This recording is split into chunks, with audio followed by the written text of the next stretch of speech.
Anyone remember the game N? It was first released as a Flash game, rest in peace, all the way back in the olden days of 2005. Each level takes place on a single screen, and your goal is to get this little ninja all the way over to the door before time runs out.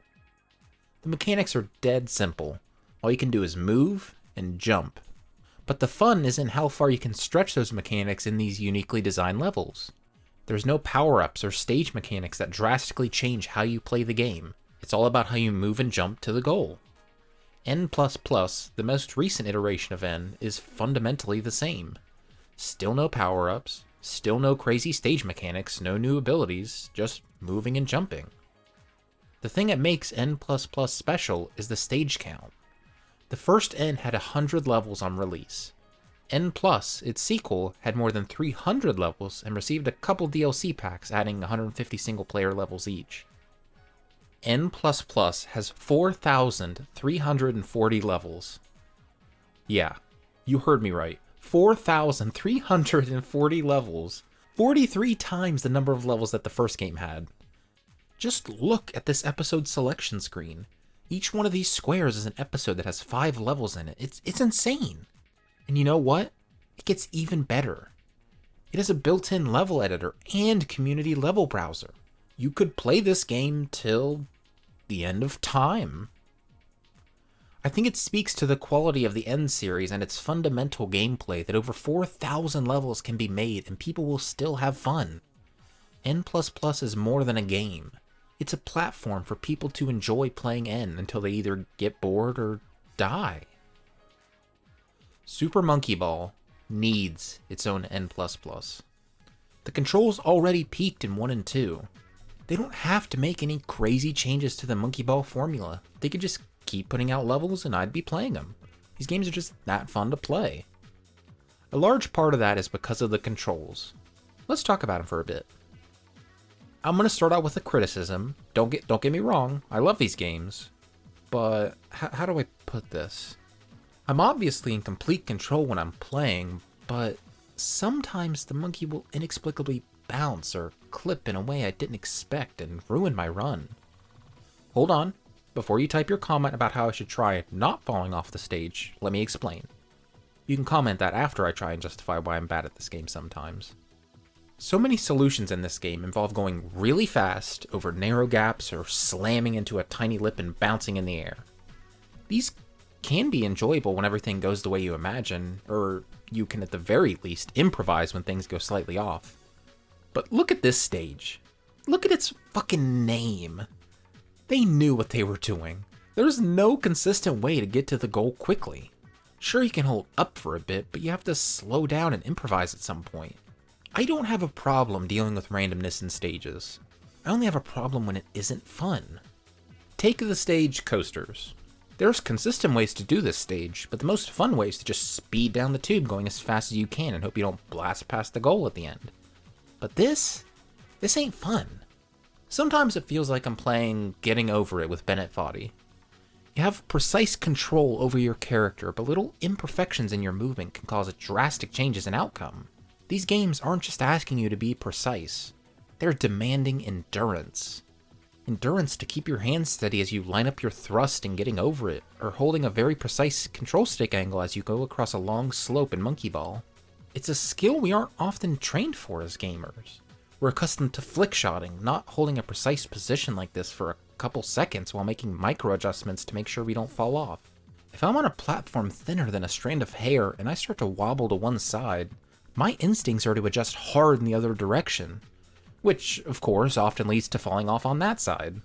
Just knowing that you shouldn't overcorrect isn't enough. You have to train for dozens or even hundreds of hours to get over stuff like that.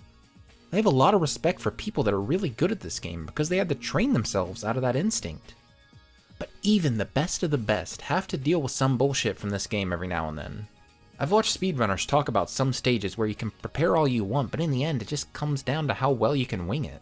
That's the nature of the beast. Playing Super Monkey Ball is like trying to throw a basketball into a hoop behind your back. You could theoretically do it every time if you had a bunch of data points like the weight of the ball, any surface imperfections on the ball, the wind speed, and were perfectly in control of your muscles to throw with the exact amount of force needed. It could be done. Just as well, you could execute the steps to skip right to the goal on guillotine. We know the exact speed the ball should be going at, the exact angle, the exact inputs to make to get smacked by the titular guillotine and fly into the goal. Of course, a human can rarely execute such precise tricks unassisted, especially in a game that runs at 60 frames per second. Human error is inescapable. Luckily for speedrunners, there is an assist. The humble pause screen. This unassuming brown box allows for some truly crazy maneuvers. It helps because it allows the player to find specific frames to execute their pre-practice movements. If we go back to guillotine, we know what inputs to do at what time. It's just a matter of executing them at the specific times. Complicated tricks like this are done by pausing and unpausing until you get the frame you're attempting to get. A lot of the time there's multiple frames you can try for if you miss the first one, but there's always a fastest strat. Let me show you how this stage is played normally, and then I'll show you the skip. It's not too slow of a stage, but you do go a long way around when the goal is pretty close to where you start out.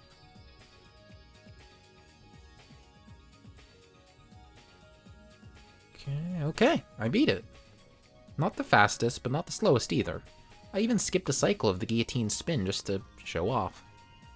Now that you've seen how a god plays, I'll show you how one of his subjects plays.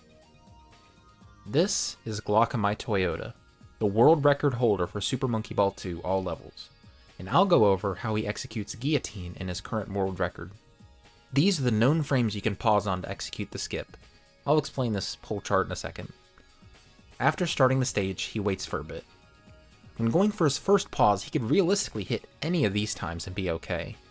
He pauses once and gets 58.51 in the timer up here, which isn't one of the known pause frames, so he tries again and gets a 50.40. Since he got that time, he wants to be holding up and to the right by the time he unpauses. That's the whole point of pause strats. You want to be holding exact inputs on exact frames to get consistent results. He does another pause and gets a 57.70, which isn't on the list. He pauses and unpauses to get a 57.68. The ones placed in the timer's milliseconds area will only show a 0, 1, 3, 5, 6, or 8. He unpaused and paused the game as fast as the game allows to go from 70 to 68. It literally doesn't get any faster than that. Once he gets a 57.68, he holds up left until it's time to try for another pause frame midway through 56 seconds. He gets his first pause at 56.23, not a known pause frame. Then he secures the final frame at 56.18, at which point he holds up right to victory. I'll play it once more for you in real time.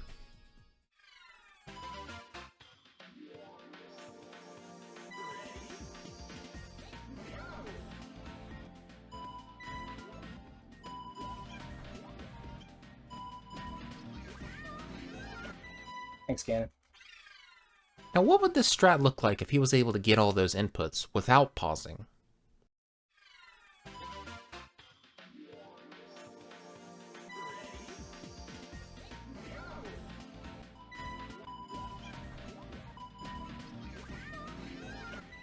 Thanks, Gannon.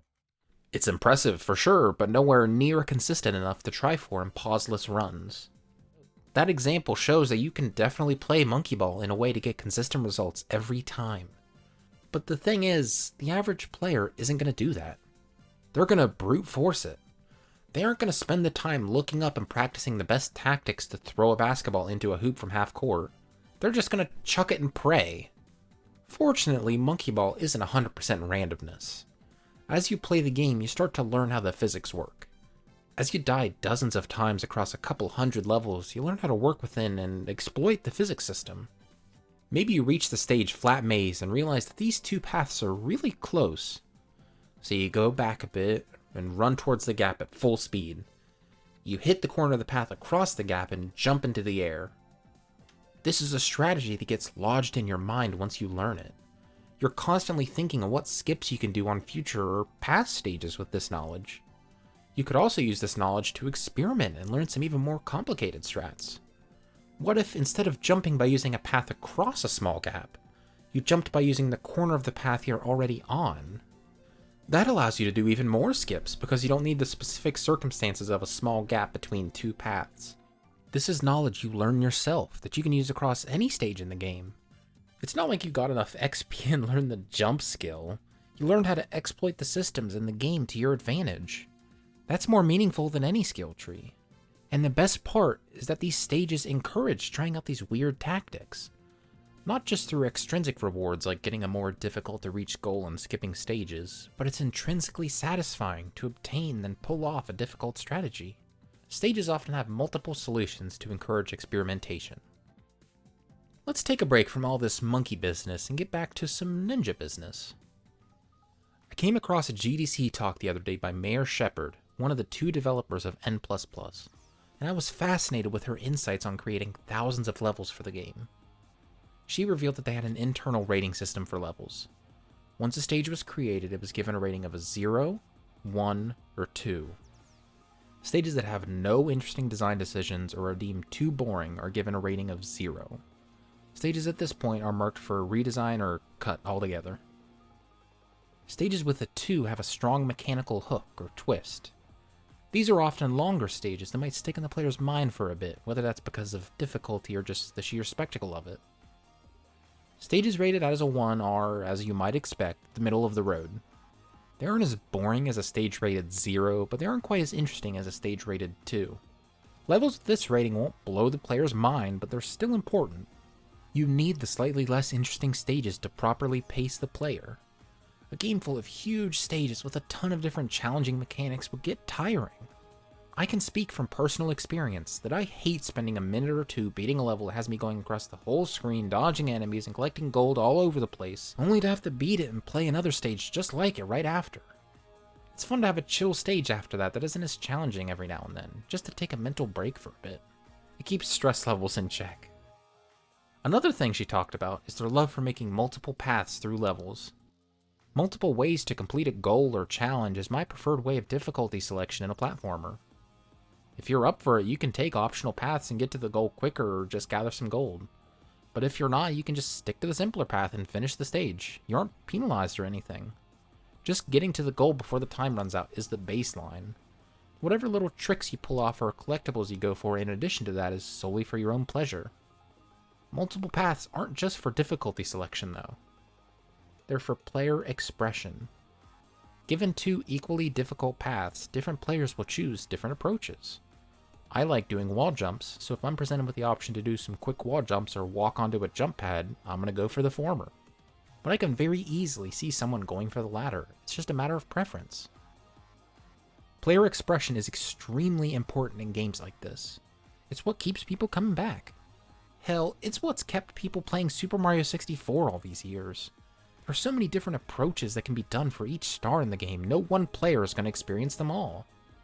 All these differing playstyles congeal into the modern idea of Super Mario 64. It's a game defined by the unique way that everyone plays it. People aren't talking about the design of the intended paths to stars nowadays. They're talking about how to beat the game without pressing the A button or collecting every star as fast as possible. But even at its highest level, where the movement is optimized to its absolute limit, there's still room for player expression. It might not look like it, but speedrunners competing for world records have little flourishes and tricks that only they do. I bet if you showed a top speedrunner of SM64 the run of another top runner, they could tell you exactly who was playing. Simply put, people love having fun. And if you make a game that has multiple ways for different types of people to have fun in a single level, then it's going to resonate with a lot more people than if you only appealed to one type of player. I'll close this section with a sentiment shared by Mayor Shepard in her GDC talk. She stressed that N++ isn't about finding the way to the goal, it's about finding a way to the goal. Super Monkey Ball is at its best when you're finding a way to the goal, not just the way. They incentivize trying different paths by implementing green and red goals to aim for in some stages. In challenge mode, if you get one of these goals, you skip a stage or 2 with the green goal and you skip a handful with the red one. Considering that these goals skip stages, they're naturally harder to get. Better players are tempted to go for harder goals and finish the collection of stages with a faster time, and newer players are content with just going for the easier goal. This way, everyone can have fun. Unfortunately, some stages aren't fun for anyone. With as many stages as there are in Super Monkey Ball 1 and 2, there are bound to be some misses. But how do stages from both games compare? I, but a humble monkey baller, will give you my own perspective. Monkey Ball, in its more well-known port, Super Monkey Ball, features levels that are easy to parse at a glance. They generally don't have a lot of gimmicks to surprise you, and you'll mostly stick to rolling around through levels at your own pace. Difficulty in this game comes from how well you can handle narrow pathways or awkward slopes. It's all about you mastering the controls. Stages like Exam A, B, and C perfectly embody the spirit of Monkey Ball. You first come across Exam A during the beginner set of stages. You might be thinking that this looks a little difficult to be in the beginner set, but I think it's a good thing. It serves as a benchmark to make sure you can handle somewhat narrow paths. An exam, if you will. Exam B, located in the advanced set of stages, takes the challenges you encountered in Exam A and makes them a little more difficult. Paths are more narrow, gaps are widened, and the individual challenges are longer. It's a satisfying stage to beat because you realize how far you've come since Exam A. Exam C is where it all comes together. This stage is in the expert category, and the challenges featured all the way back in Exam A are pushed to their logical conclusion. A steep slope starts you off, and then a very awkward floor pattern, and it closes off with an even longer, narrower path. Learning how to work around these tropes in stage design are necessary for beating the remaining stages in expert mode. Because you aren't anywhere close to beating expert yet, you have 43 stages left in expert. 53 if you play your cards right. These 3 stages show how the developers really cared about easing you into the more difficult stages. Having a challenge that appears similar to an early one, only harder, ties a neat bow on your progression as a player. You get to reflect on how far you've come. This game has a handful of stage concepts that follow the philosophy of take an earlier stage but make it harder, and I love it. Super Monkey Ball could be described in a lot of words, but I'll just stick with one. Concise. It knows its strengths and doesn't venture far outside of that. Super Monkey Ball 2, on the other hand, has a lot going on. It has more gimmicks, more obstacles, more moving parts, more everything. Stages become way more dynamic in Super Monkey Ball 2. As a result of this, the biggest thing you'll notice when coming from the first game is that you do a lot more waiting around. Waiting for an obstacle to stop moving, waiting for the goal to appear, waiting for a path to line up. You get the idea. Waiting is the name of the game. But it's not necessarily a bad thing. Say what you will about Arthropod, but you can't deny that this stage is striking. This stage has stuck with me since I first played the game as a kid because of how strange it is. There's no other creature like this in the entire game. This stage very easily could have been made without the big bug, but because of its addition, it forces itself into your mind, never to leave. Oh, another memorable stage, Switch Inferno. To give context, Super Monkey Ball 2 introduced buttons to stages. These buttons could speed up the stage's cycles, slow it down, pause it, or trigger some event. In most stages with buttons, you start by landing on a fast forward button, but if you turn around and go to the back of the starting platform, you can set it to normal speed if you're having a hard time. Buttons are a great mechanic for players to select their own difficulty. Anyway, Switch Inferno. The most buttons you've seen on a stage up to this point is likely 5. This stage has 64 goddamn buttons. 60 of those trigger movable walls that send you flying, and only 4 reveal the goal. I wouldn't even rate this stage as a 0, it's more like a -10. The N++ developers have some sense to not even start work on a stage like this. I don't know what Amusement Vision was thinking. You'd have to have actual brain rot to like this stage, but it's definitely memorable, I'll give them that. Super Monkey Ball 2 was a period of exploration. Exploration of what Monkey Ball could be. Could it be about solving puzzles? Controlling a monkey at high speeds? Should stages have more physics-based obstacles, or should stage elements be more static? There's more types of stages than you can shake a banana at. Experimentation like this is necessary early on in the platforming series. The developers need to find out what works and what doesn't in-engine. Let's take a look at 2 different stages. First up is Dynamic Maze. The goal is at the end of the maze, and you have to wait for sections to lift up into the air so you can go under them. It's a stage defined by waiting. You roll into the maze and slam against a wall. You wait for that wall to lift up, then you slam into another one. Repeat until you get into the goal. Where's the fun? Did I forget to pick up the fun along the way? I could get all flowery with my language and rant about why this sucks for minutes on end, but I don't need to. It's as simple as waiting for simple cycles isn't fun. This stage is an easy 0. Compare that to 8 bracelets. If you haven't played Monkey Ball before, this stage might actually look impossible. But I assure you, as a Monkey Ball veteran, it is possible. And it's fun, too. It's fun to gain speed as you ride up and down the bracelets and transfer to the next one at the apex of your air time so you gain even more speed. Grinding the edge of the bracelet so you can stay in the air as little as possible is a fun challenge, and it's a challenge wholly determined by the skill of the player. I can safely rate this stage at a 2. I don't want you to think that the takeaway is that stages with cycles bad and static stages good, though.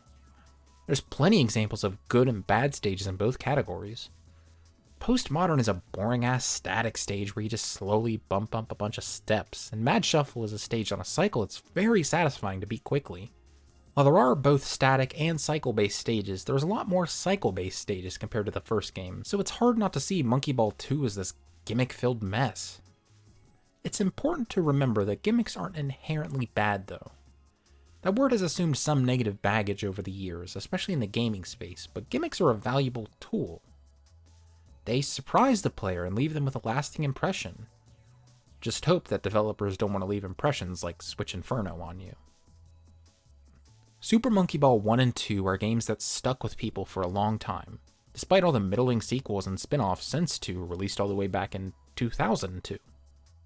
Those games stand the test of time and are just as fun as they were back then. I think that's because they're so unique. There's been no games since then to iterate on what they did and make them seem outdated in comparison. Super Monkey Ball 1 and 2 were the kings of the ball-rolling genre, and nobody dared to overthrow them. But what about in 2021? How is the Monkey Ball franchise after all this time? What's the best way to play one of these Monkey Balls?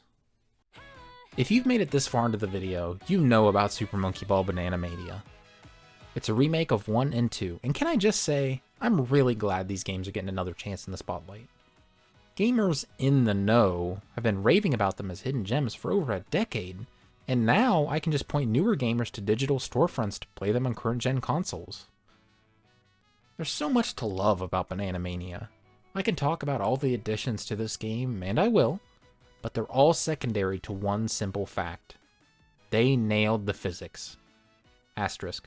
So many remakes have come out in the past decade or so that have completely bungled the physics of the original games. And it sucks because sometimes you might love everything that surrounds the physics in one of those remakes, like what they did with the graphics or any quality of life changes. But if it doesn't play like the original, then it's going against what made people like it in the first place. Banana Mania does a pretty good job of capturing what it was like playing Super Monkey Ball back in the early 2000s. And this isn't an entirely new engine, so it's pretty impressive that they got this far. As someone who was a casual player back in the day, it plays exactly like I remember. Unfortunately, memory can be deceiving. Remember how I said they nailed the physics earlier? It turns out they didn't quite nail the physics. For my first couple hours, I didn't have many criticisms to levy against the game. Then I go watch some streamers play the game to see some crazy speedrunning strats, and it seems like the overall consensus is that Banana Mania isn't as enjoyable to play as the originals. If I'm being honest, I don't know what the exact differences are. I've seen people suggesting that if you change the analog stick gate to square in Steam's input settings, it feels better to play, but I didn't notice any changes from this. The only aspect I've noticed personally is that it's harder to roll up some slopes. I've seen other people mention this, so I know it's not just me. However, just because I didn't notice the other problems doesn't mean they don't exist. Even though I know something is up, I'm still kind of ignorant to what physics/control problems are actually under the hood. I don't want to spend too much time talking about this, because it's not something that'll annoy newer players. Hell, I didn't even notice it in the first place. It's been like 15 years since I played Super Monkey Ball 2 for any period of time longer than half an hour, so I forgot the intricacies of what it was like to roll up steep slopes. I remember getting frustrated at slopes in some Banana Mania stages, but I didn't think my frustration might not have surfaced in the original game. One thing I knew for sure wouldn't frustrate me in the original game is going in a straight line. That shit sucks in this game. This is something I realized as soon as I played the first stage, right when I went to hold up to roll straight into the goal. Yeah, you can't roll straight. Look, I can't blame this on the developers. This is purely a problem of controllers nowadays. If this were a perfect world, all modern consoles would be using GameCube controllers. But alas, this is not a perfect world. We are stuck with imprecise and slippery joysticks. Notches are a thing of the past, and we've evolved into perfectly round joystick slots. Being able to hold one very precise direction consistently is crucial in a lot of stages. Think back to the speedrun of Guillotine I showed earlier, and how players are able to replicate strats like this consistently. You try and pause on a specific frame, then you hold a certain direction. If I'm supposed to hold up for a specific trick in Banana Mania, I can do it sometimes, but most of the time, my joystick will be very slightly off from straight up. And slightly off isn't good enough for extremely precise tricks like in Guillotine.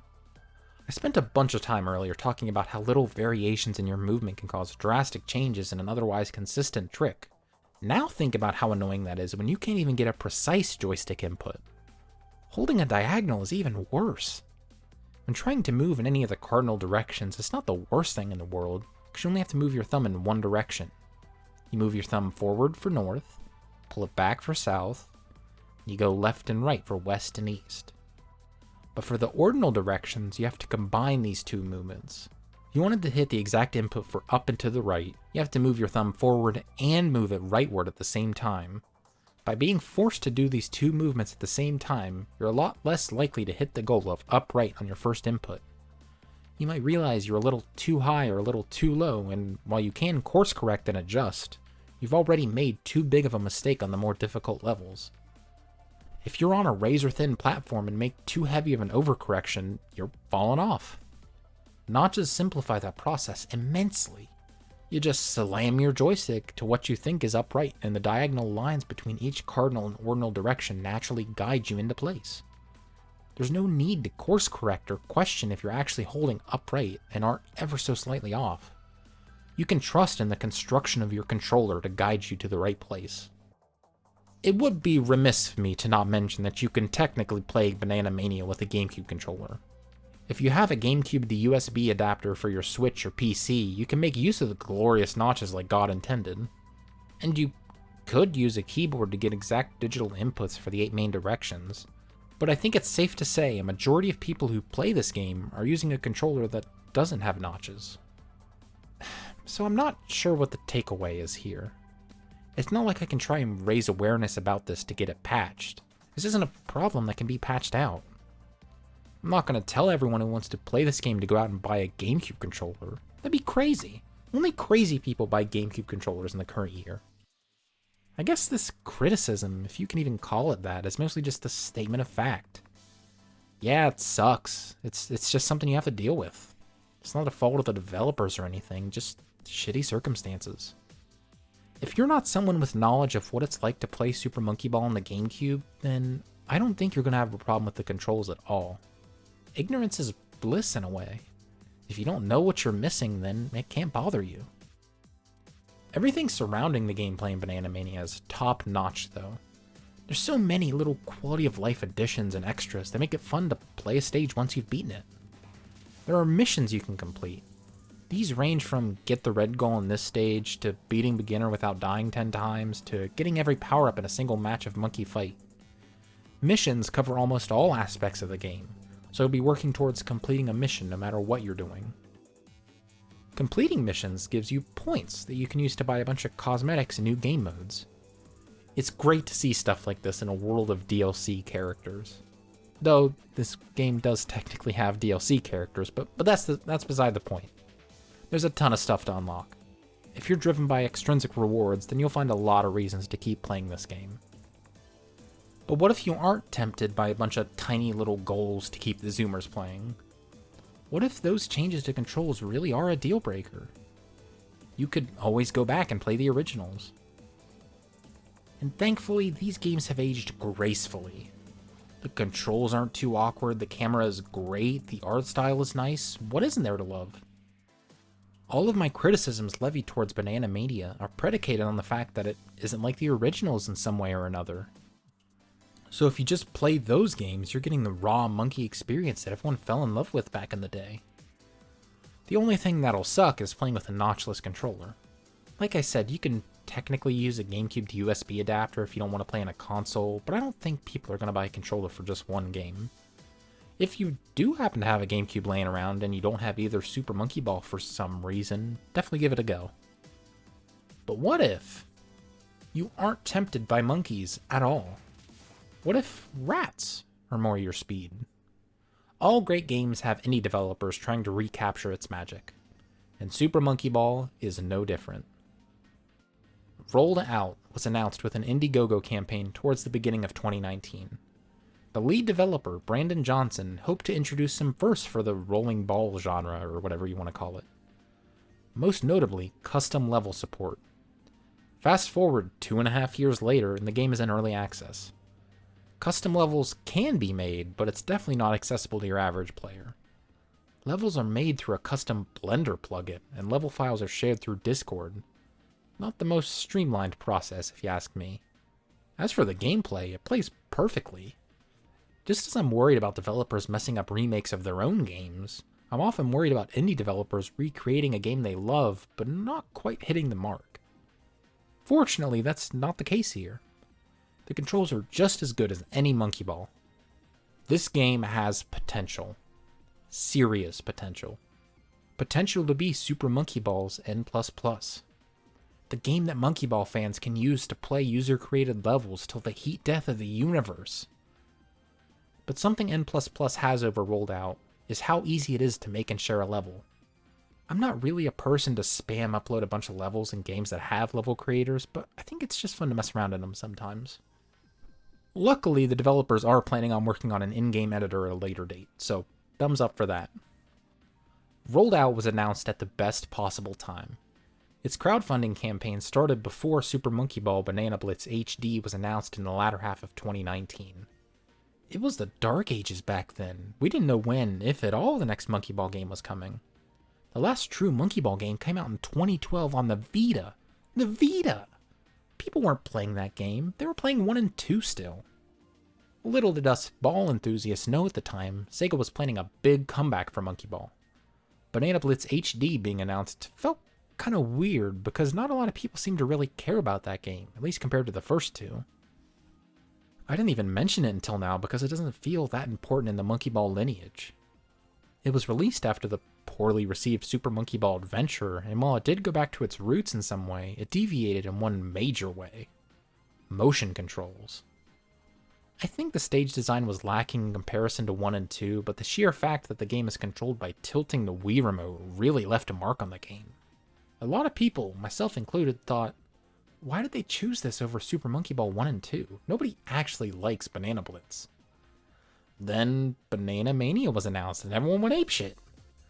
I still don't know why they released the Banana Blitz remaster before the 1 and 2 remake. But I'm not one to look a gift horse in the mouth.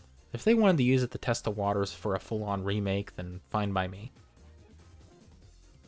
I can't help but be excited for the future of Monkey Ball. A pretty good remake of the best games in the series just came out and is selling pretty well.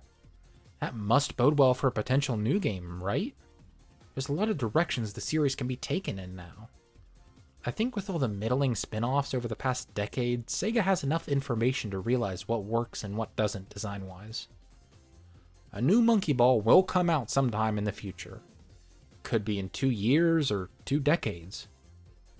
Let's just hope and pray that we have notches on controllers again.